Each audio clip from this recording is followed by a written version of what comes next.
தமிழ் நேயர்களுக்கு வணக்கம்.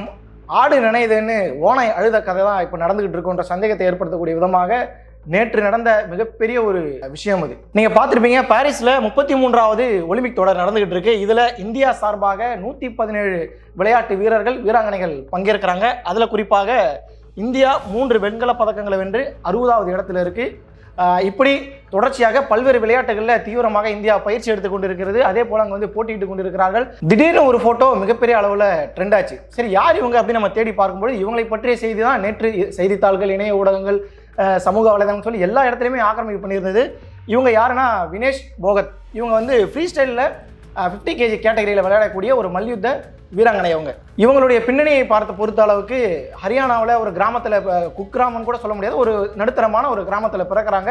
பிறக்கக்கூடிய அந்த இடத்துல பரவலாக இந்த மல்யுத்த விளையாட்டு அவங்க இருந்த 94 பிறக்கிறாங்க. அந்த காலகட்டத்திலேயே ரொம்ப பரவலாக விளையாடக்கூடிய ஒரு விளையாட்டாக இருந்திருக்கு. ஆனால் அந்த விளையாட்டில் அந்த டைம்லையும் சரி இப்பவும் சரி பெண்களை கொண்டு வருவது மிகப்பெரிய ஒரு சவாலாக தான் இருந்துகிட்டு இருக்கு. இருந்தாலும் இவர்களுடைய குடும்ப பாரம்பரியம் அப்படிங்கிறது மல்யுத்தம் அப்படிங்கிற ஒரு பேக்ரவுண்டை அடிப்படையாக வச்சு தான் செயல்பட்டு இருக்காங்க.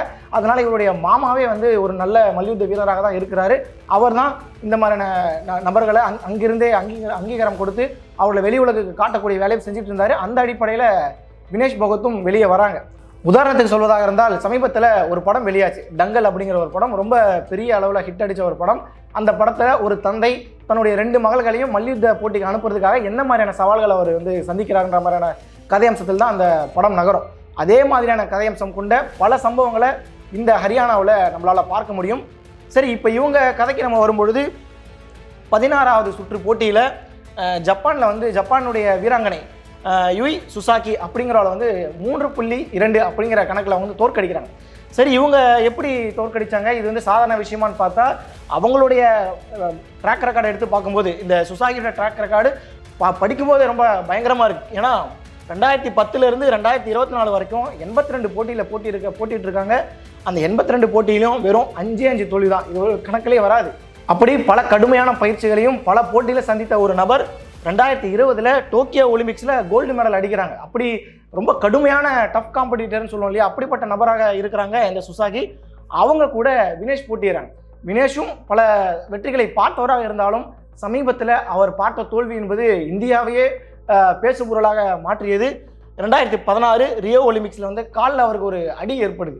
அந்த அடி ஏற்பட்டதுனால அவரால் அந்த போட்டியில் பங்கேற்க முடியாமல் விலகுறாங்க. 2020 டோக்கியோ ஒலிம்பிக்ஸில் காலிறுதி ஆட்டத்திலேயே தோல்வி அடைகிறாங்க. அதே போல் 2023 முழங்கால் காயம் காரணமாக ஏசியன் கேம்ஸ்லையும் அவங்களால கலந்து கொள்ள முடியாமல் அந்த கேமும் அவங்களுக்கு கைவிட்டு போகுது. இப்படி பல கட்ட தோல்விகளை சந்தித்த ஒரு நபர் ஒரே நாளில் இப்போ நடந்த ஒலிம்பிக்கில் 3 போட்டிகளில் அடுத்தடுத்து வெற்றி. யாருமே எதிர்பார்க்கவே இல்லை. ரொம்ப சர்வசாதாரணமாக அவருடைய வெற்றியை பதிவு செஞ்சுட்டு போகிறாரு. இறுதிப் போட்டிக்கு முன்னேறி செல்கிறார். இப்படி பல கட்ட சோதனைகளுக்கு பிறகு தான் இவங்க இந்த ஒலிம்பிக்ஸை அட்டன் பண்ணுறாங்க. இந்த இடைப்பட்ட காலத்தில் ஒரு மிகப்பெரிய சம்பவம் நடந்தது. அதை நான் பின்னாடி சொல்கிறேன். ஒரே நாளில் 3 போட்டியில் அவங்க போட்டிடுறாங்க. 3 போட்டிட்டும் அடுத்தடுத்து வெற்றி. சர்வசாதாரணமாக அவங்க ஜெயிக்கிறாங்க. இறுதிப் போட்டிக்காகவும் அவங்க முன்னேறாங்க. இந்தியாவிலேயே இந்த மாதிரி ஒலிம்பிக் போட்டியில் இறுதிப் போட்டிக்கு செல்லக்கூடிய முதல் பெண்மணியாக ஒரு சாதனையையும் பதிவு செய்கிறாங்க வினேஷ் போகத். அடுத்ததாக திடீர்னு பார்த்தா நல்லபடியாக போயிட்டு இருந்துச்சு. இவரை பற்றி பல செய்திகள், வாழ்த்துக்களும் குவிந்து கொண்டு இருக்கக்கூடிய அதே டைமில் திடீர்னு பார்த்தா தகுதி நீக்கம் அப்படிங்கிற ஒரு செய்தி வந்தது. எதுக்காக அவங்க தகுதி நீக்கம் பண்ணாங்க அப்படின்னு நம்ம பார்க்கும்பொழுது, 50 கிலோ எடை பிரிவில் பங்கேற்று இருக்கக்கூடிய வினேஷ் 100 கிராம் அதிகமாக இருந்தது அப்படிங்கிற காரணத்துக்காக தகுதி நீக்கம் செய்யப்பட்டதாக ஒரு செய்தி ஒட்டுமொத்த சமூக வலைதளங்களையும் இந்த செய்தி ஆக்கிரமித்தது. அந்த அடிப்படையில் சரி, அவங்க என்ன மாதிரியான விஷயங்கள்லாம் செஞ்சாங்க நம்ம பார்க்கும்பொழுது, இந்த எடையை பொறுத்த அளவுக்கு ஒலிம்பிக்கில் சில விதிகள்லாம் இருக்குது. அந்த விதிகளுக்கு முன்பாக இவங்க என்ன பண்ணுறாங்க, அந்த எடையை கம்மி பண்ணணும் அப்படிங்கிறதுக்காக தலைமுடியை வெட்டுறாங்க.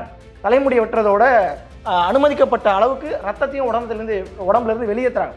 அப்படி ரத்தத்தை வெளியேற்றியும் அந்த 50 கிலோ கேட்டகரியில் வர முடியாமல் 100 கிராம் அதிகமாக இருந்த ஒரு சூழல் வந்ததாக இந்திய ஒலிம்பிக் குழுவினுடைய தலைவர் மருத்துவர் தின்ஷா பவுடிவாலா குறிப்பிடுறார்.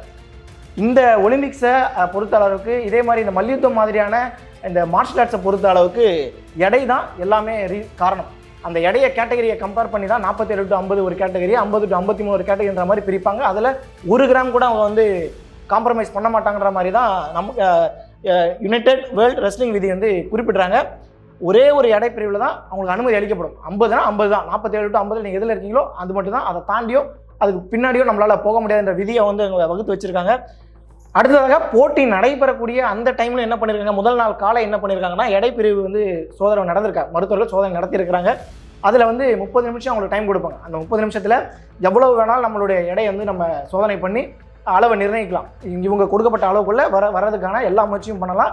அதே மாதிரி 2வது நாளாக 15 நிமிஷம் தான் டைம் கொடுப்பாங்க. அந்த 15 நிமிஷத்துக்குள்ளே இவங்க என்ன அளவுக்கு கேட்டகரியில் அவங்க வந்து பவுட்டில் இறங்க போகிறாங்களோ அதுக்கு தகுந்த மாதிரி தான் அவங்க டைம் கொடுத்தாங்க. 15 நிமிஷத்துக்குள்ளே உங்களுடைய வெயிட்டை நீங்கள் வந்து ஃபிக்ஸ் பண்ணி நீங்கள் வந்து உள்ளே இறங்கிடணுன்ற மாதிரி விதிகள் இருக்குது. இப்படி நிர்ணயிக்கப்பட்ட எடைக்கு மேலே 100 கிராம் இருப்பதாக இவர்கள் வந்து வெளியேற்றப்படுறாங்க. பொதுவாகவே இந்த மாதிரி அத்லெட்டாக இருக்கட்டும், மல்யுத்த வீரர்களாக இருக்கட்டும், எல்லோருக்குமே ஸ்போர்ட்ஸில் இருக்கிறவங்களுக்கு தங்களுடைய எடையை ஏற்றி இறப்பதுங்கிறது பெரிய விஷயமும் கிடையாது. மல்யுத்தத்தில் 5லிருந்து 6 கிலோ வரைக்குமே எடையை கூட்டவோ குறைக்கவோ அவர்களுக்கு சரியான முறையில் பயிற்சி அளிக்கப்படும். அதே மாதிரி டயட் அவங்களுக்கு சரியான முறையில் ஃபாலோ பண்ணி கொடுப்பாங்க, எக்ஸசைஸை கொடுப்பாங்க. இப்படி எல்லாம் தெரிந்தும் எப்படி இந்த தவறு நடந்ததுன்றதான் இங்கே மிகப்பெரிய புரியாத புதிராகவே இருக்கிறது. சரி, 100 கிராம்லாம் ஒரு மேட்ரா, ஏன் அனுமதிக்கலன்ற ஒரு கேள்வி நமக்கு வரலாம். ரியோ ஒலிம்பிக்கோட டோக்கியோ ஒலிம்பிக்கில் வினேஷ் போகத் வந்து 53 கிலோவில் தான் அவங்க வந்து இறங்கினாங்க. அந்த மல்யுத்த போட்டியில் 53 கிலோ தான் இறங்கினாங்க. ஆனால் இப்போ நடக்கிற பாரிஸ் ஒலிம்பிக் போட்டியில் என்ன பிரச்சனை வந்துச்சுன்னா, இதே கேட்டகரியில் இன்னொரு நபரும் இருக்காங்க, அன்டிகம் பங்கல் அப்படிங்கிற ஒரு நபர் இருக்காங்க, இந்தியாவை சேர்ந்த நபர். அவங்களும் என்ன பண்ணுறாங்கன்னா சேம் 53 கேட்டகரியில் இறங்குறாங்க. அதனால் இந்த மாதிரி டைம் நம்ம ஒரே டைமில் நம்ம 2 பேருக்குமே இதாகுமேன்றதுனால நம்ம வெயிட்டை கம்மி பண்ணலாம் அப்படிங்கிற அடிப்படையில் பொதுவாக இந்த மாதிரியான மல்யுத்த வீரர்கள் வெயிட்டை கம்மி பண்ணுறது தான் ரொம்ப கான்சன்ட்ரேட்டடாக இருப்பாங்க. இவங்க தான் அந்த நம்பர், அன்டிம் பங்கால் அப்படிங்கிற நபர். இவங்க தான், இவங்களுக்காக தான் இவங்க அந்த போட்டியில் இறங்குறாங்க, 53ல் இறங்குறாங்கன்ற காரணத்துக்காக தான் அவங்க வந்து 50 கேட்டகரியை சூஸ் பண்ணி அதில் அவங்க வந்து இறங்கினாங்க. அந்த டைமில் என்ன ஆகுது அப்படின்னா, எடை பிரிவுக்கு வந்து மாறின பிறகு ஒலிம்பிக், ஆசியா விளையாட்டு, உலக சாம்பியன்ஷிப், ஆசிய சாம்பியன்ஷிப் போட்டிகளில் மல்யுத்த போட்டியாளருக்கு எடை பரிசோதனையில் 1 கிராம் கூட கொடுக்க மாட்டோம்னு சொன்னதா அடிப்படையில் தான் இவங்க வந்து இந்த கேட்டகரியை விட்டு அந்த கேட்டகரிக்கு மாறுறாங்க. மாறுறதோட ஏற்கனவே தரவரிசையிலையும் அதே மாதிரி இன்விடேஷனல் அந்த மாதிரியான போட்டிகளில் 52 வரைக்குமே அளவு இருக்குது. ஆனால் ஒலிம்பிக்கில் ரொம்ப ஸ்ட்ரிக்டாக தான் நாங்கள் ஃபாலோ பண்ணுவோம். அப்படிங்கிறதுனால இவங்க இவ்வளவு கடுமையாக அந்த ரத்தத்தை வெளியேற்றி கடுமையான பயிற்சியை மேற்கொண்டு உடம்புல இருக்கிற நீர்ச்சத்து குறைந்து மருத்துவ பரிசோதனைலாம் நடத்தக்கூடிய அளவுக்கு அவங்க நிலைமை போகுது. அந்த அடிப்படையில் தான் உள்ளே இறங்குறாங்க. ஸோ இங்கே ஒலிம்பிக்ஸை பொறுத்த அளவுக்கு அதோடைய ரூல்ஸ் ரொம்பவே டஃப்பாக இருக்கும், ரொம்பவே ஃபைனலைஸ் பண்ண ஒரு ரூல்ஸாக தான் இருக்கும். அதில் வந்து நம்ம ஏற்றமோ இறக்கமோ எதுவுமே பண்ண முடியாதுன்ற மாதிரி விஷயங்களும் குறிப்பிடப்படுது. சரி, இது சம்பந்தமாக உடல் எடை குறைந்தது சம்பந்தமாகவும் அங்கே நடக்கக்கூடிய குழப்பங்கள் சம்பந்தமாகவும் என்ன பேசியிருக்காங்க அப்படின்னு பார்க்கும்பொழுது, இந்திய ஒலிம்பிக் சம்மேளன தலைவர் சஞ்சய் சிங் என்ன பண்ணியிருக்காரு அப்படின்னா, உடல் எடை எவ்வாறு அதிகரித்தது என்பது குறித்த விசாரணை நாங்கள் மேற்கொள்ளணும்ன்ற மாதிரியும் அழுத்தம் கொடுத்துருக்காரு. அதே போல் வினேஷ் போகட்டினுடைய பயிற்சியாளர் மற்றும் உதவியாளர்கள் மீது கடுமையான நடவடிக்கை எடுக்கணுன்ற மாதிரியும் குறிப்பிட்டிருக்காரு. இந்த விஷயம் சம்பந்தமாக பிரதமரும் உடனடியாக இந்த பிரச்சனை வெளியே வந்த உடனேயே முதல் ட்வீட்டாக வெளியே வந்து பிரதமர் தான் போடுறார். என்ன போடுறாருன்னா, இன்றைய பின்னடைவு வேதனை அளிக்கிறது, நான் அனுபவிக்கும் வேதனைக்கு உணர்வை என் வார்த்தைகள் தான் வெளிப்படுத்துன்ற மாதிரி அவர் ரொம்ப வந்து ஃபீல் பண்ணி அவர் பேசுகிற மாதிரி பேசியிருக்காரு. ஆனால் இதற்கு பின்பாகவும் பல குற்றச்சாட்டுகள் இவர் மீது வைக்கப்படுகிறது. ஏன்னா இவங்க காலிறுதிக்கோ அரையிறுதிக்கோ போகும்போதெல்லாம் முதல்வர் பிரதமர் எதுவுமே பேசவே இல்லை. இந்த மாதிரி பிரச்சனை தானே திடீர்னு எப்படி முதல் ட்வீட்டாக போட்டார்ன்ற கேள்வியும் இந்த விவகாரத்தில் முன் வச்சிருக்கிறாங்க. அதே போல் பிரதமர் என்ன பண்ணியிருக்காரு அப்படின்னா, இந்திய ஒலிம்பிக் சங்க தலைவராக இருக்கக்கூடிய பிடி உஷா பாரிஸில் இருக்காங்க, அவங்கக்கிட்ட சொல்லி இதுக்கு என்ன உரிய நடவடிக்கை எடுக்கணுமோ எடுங்கன்ற மாதிரியெல்லாம் சொல்லியிருக்கிறாங்க. சொன்னதோட இந்த ஒரு மீம்ஸ் வந்து இந்த மாதிரி பல மீம்ஸ் இதில் குறிப்பான ஒன்று இதை காட்டின உதாரணத்துக்காக இந்த மீம்ஸ் நிறைய போடப்பட்டது. எதற்கு திடீர்னு இந்த மீம்ஸ் போடப்படணும்? ஒலிம்பிக் எங்கேயோ நடக்குது, இந்தியாவுக்கு ஒலிம்பிக்கும் என்ன சம்மந்தம் இருக்குது, பாரிஸில் நடக்கிற ஒலிம்பிக் இந்தியாவுக்கு என்ன சம்மந்தம் இருக்குன்ற மாதிரி நமக்கு பல சந்தேகங்கள் வந்தது. அந்த சந்தேகங்களுக்கு பதில் தேடும் விதமாக கடந்த காலத்தில் சில செய்திகள் நம்ம பார்க்க முடியுது. நம்ம ஆரம்பத்தில் சொன்ன மாதிரி ஒலிம்பிக்கு முன்னாடி ஒரு சம்பவம் நடந்தது. குறிப்பாக இந்த ஃபோட்டோ, அதே போல் கீழே வரக்கூடிய இந்த ஃபோட்டோ, இவங்க தான் அந்த வினேஷ் போகத், அது கீழே வரக்கூடிய இந்த ஃபோட்டோ, இது எல்லாமே நம்ம கடந்த காலத்தில் நம்ம பார்த்துருப்போம். இவங்க எதுக்காக இவங்களை பிடிபட்டாங்கன்ற செய்தியும் நம்மளால் புரிஞ்சிக்க முடியும். கடந்த காலத்தில் பாஜகவினுடைய எம்பியாக இருக்கக்கூடிய பிரிஜ்பூஷன் சிங் மீது பாலியல் குற்றச்சாட்டு வைக்கப்பட்டது. இவங்கள சாக்ஷி மாலிக், அதே போல் வினேஷ், இவங்கெல்லாம் என்ன செஞ்சாங்கன்னா அந்த டைம்லேயே அவர் மேலே குற்றச்சாட்டு வச்சு அவர் உடனடியாக விசாரிக்கப்படணும், அவர் கைது செய்யப்படணும்னு சொல்லி போராட்டம் நடத்தினாங்க. வீதிக்கு வந்து களமிறங்கி பலரும் அவர்களுக்கு ஆதரவு கொடுத்தாங்க. இதில் வந்து பஜ்ரங் புனியா, அவரும் மல்யுத்த வீரர் தான், வினேஷ் மாலிக், சாக்ஷி மாலிக், இப்படி நிறைய பேர், இவங்க மட்டும் கிடையாது, இவர்களை போன்ற பல விளையாட்டு வீராங்கனைகளும் அவர் மீது குற்றச்சாட்டு வச்சாங்க. அங்கே விளையாடக்கூடிய வீராங்கனைகளை பாலியல் ரீதியாக துன்புறுத்தினாங்கன்ற குற்றச்சாட்டு வச்சதோட மன ரீதியான துன்புறுத்தல் கொடுக்கப்பட்டதாகவும் அதே போல் உயிருக்கு அச்சுறுத்தல் கொடுக்கப்பட்டதாகவும் அந்த டைம்லேயே வினேஷ் போகத் வந்து குறிப்பிட்டாங்க. டெல்லி ஜந்தர் மந்தரில் நடத்திய போராட்டத்தில் தெருவிலேயே அவங்க வந்து ஒலிம்பிக்காக பயிற்சி எடுத்த காட்சிகள் எல்லாம் நம்மளால் பார்க்க முடிந்தது. எதுக்கு இந்த பிரச்சனை இப்போ பேசிகிட்டு இருக்கோம் நம்ம பார்க்கும் பொழுது இதை இன்னும் வலு சேர்க்கும் விதமாக கூடுதலாக தகவலாக என்ன சொல்லப்படுது அப்படின்னா, இதில் நம்ம மார்க் பண்ணுற விஷயத்தை மட்டும் பார்க்கலாமே. இது வந்து வினேஷ் போகத்தோடைய செய்தி. அவங்க பேசின விஷயத்தை தான் நம்ம பார்க்குறோம். நான் ஒலிம்பிக்கில் விளையாடுவதை தடுக்கும் நோக்கில் பிரிஜ்பூஷன் மற்றும் அவரது ஆதரவாளர் சஞ்சய் சிங், நம்ம முன்னாடி பார்த்தோம் இல்லையா, அந்த சம்மேளன தலைவராக இருக்கக்கூடிய சஞ்சய் சிங், அவரும் இணைந்து அனைத்து வழியிலும் முயற்சித்து வருகிறார்கள். அதாவது எதுக்குன்னா, எங்களுடைய விளையாட்டை கெடுக்கணும் அப்படிங்கிறதுக்காக, தடுக்கணும் அப்படிங்கிறதுக்காக, நான் ஒலிம்பிக்கில் பார்ட்டிசிபேட் பண்ணக்கூடாதுன்றதுக்காக எல்லா வேலையும் பண்ணுறாங்கன்ற மாதிரி அந்த டைம்லேயே சொல்லியிருந்தாங்க வினேஷ். அதே போல் அதனால் நான் குடிக்கும் நீரில் எதையேனும் கலந்து கொடுக்க வாய்ப்பு இருக்குன்ற மாதிரியும், என்னை ஊக்க மருந்து விவகாரத்தில் சிக்க வைப்பதற்கான சதிவேலை நடக்குது, அதாவது தங்களை விளையாட விடக்கூடாது, யாரெல்லாம் பிரிஜ்பூஷன் சிங்கை எதிர்த்தார்களோ, பாஜகவை எதிர்த்தார்களோ அவர்கள் விளையாடக்கூடாதுங்கிற அடிப்படையில் அவர்கள் மீது பலவிதமான அத்துமீறல்கள் நடைபெறுவதாக குற்றச்சாட்டு வச்சாங்க. இதோட மட்டும் நிற்கல. என்ன கூடுதல் என்ன சொன்னாங்கன்னா, கடந்த ஒரு மாத காலமாக, அதாவது 2023 இதை மென்ஷன் பண்ணுறாங்க, எனது பயிற்சியாளர் மற்றும் ஃபிசியோதெரப்பி, அவங்க எப்பவுமே ஒரு ஸ்போர்ட்ஸ்மேன் பக்கத்தில் ஃபிசியோதெரப்பி இருப்பாங்க, அவர்களுக்கு அங்கீகாரம் தரணும்னு சொல்லி பல வகையான போராட்டங்களும் பல வகையான அழுத்தமும் கொடுக்கப்பட்டுச்சு. ஆனால் கடைசி வரைக்கும் அவங்களுக்கு அந்த மாதிரி அங்கீகாரமே கொடுக்கப்படலை.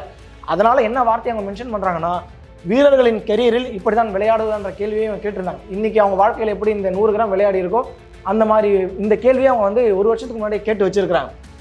இன்னும் கூடுதலாக என்ன சொல்லியிருக்காங்க அப்படின்னா, போட்டிக்கு முன்னால் எங்களை மனரீதியாக துன்புறுத்துறாங்கன்ற மாதிரி விஷயங்களும் குறிப்பிடப்பட்டது. இந்த பாலியல் விவகாரமாக இருக்கட்டும், அதே போல் அதில் கைது செய்யாததற்கும் இவர்களை வந்து டெல்லி போலீஸாரும் வந்து ஜந்தர் மந்தரில் தூக்கிட்டு போன காட்சிகள், எல்லா விஷயங்களுமே குறிப்பிட்டு ஒட்டுமொத்தமாக எங்களுக்கு எதிராக பாஜக இருக்குது, பாஜகவோட எம்பிக்கள் இருக்கிறாங்க, எங்களுடைய தோல்வி எங்களுக்கு நடந்துச்சுன்னா அது காரணம் பாஜகன்ற மாதிரி பல விஷயங்களை ஒரு வருஷத்துக்கு முன்னாடியே குறிப்பிட்டிருக்காங்க. இதையெல்லாம் மென்ஷன் பண்ணி தான் இன்னைக்கு பாஜக மீது கடுமையான குற்றச்சாட்டுகளை முன் வச்சிருக்கிறாங்க. இதை வலு சேர்க்கக்கூடிய விதமாக விஜேந்தர் சிங், அவர் ஒரு பாக்ஸிங் பிளேயர், ஒலிம்பிக் மெடலிஸ்ட், அவர் என்ன சொல்லியிருக்காரு அப்படின்னா, வினேஷ் போகட் வெற்றி பெற்றதை சிலரால் ஜீரணிக்க முடியல. அந்த சிலரால்ன்றது யாருன்றதை நம்மளால் ஓரளவுக்கு யூகிக்க முடியும், அது மக்களுடைய பார்வையை நம்ம விட்டுருவோம். சிலரால் ஜீரணிக்க முடியல. அதே போல் பல போட்டிகளில் நான் பல போட்டிகளில் விளையாடி இருக்கேன், இப்படி ஒரு சம்பவத்தை நான் இது வரைக்கும் நான் பார்த்ததே இல்லை, 100 கிராம் 200 கிராம் கதையெல்லாம் நான் பார்த்ததே இல்லைன்ற மாதிரி சொல்லியிருக்காரு. சொன்னதையோட இதுதான் மிகப்பெரிய அளவில் எதிர்க்கட்சிகளும் இன்றைக்கி விமர்சனமாக வச்சுக்கிட்டு இருக்காங்க.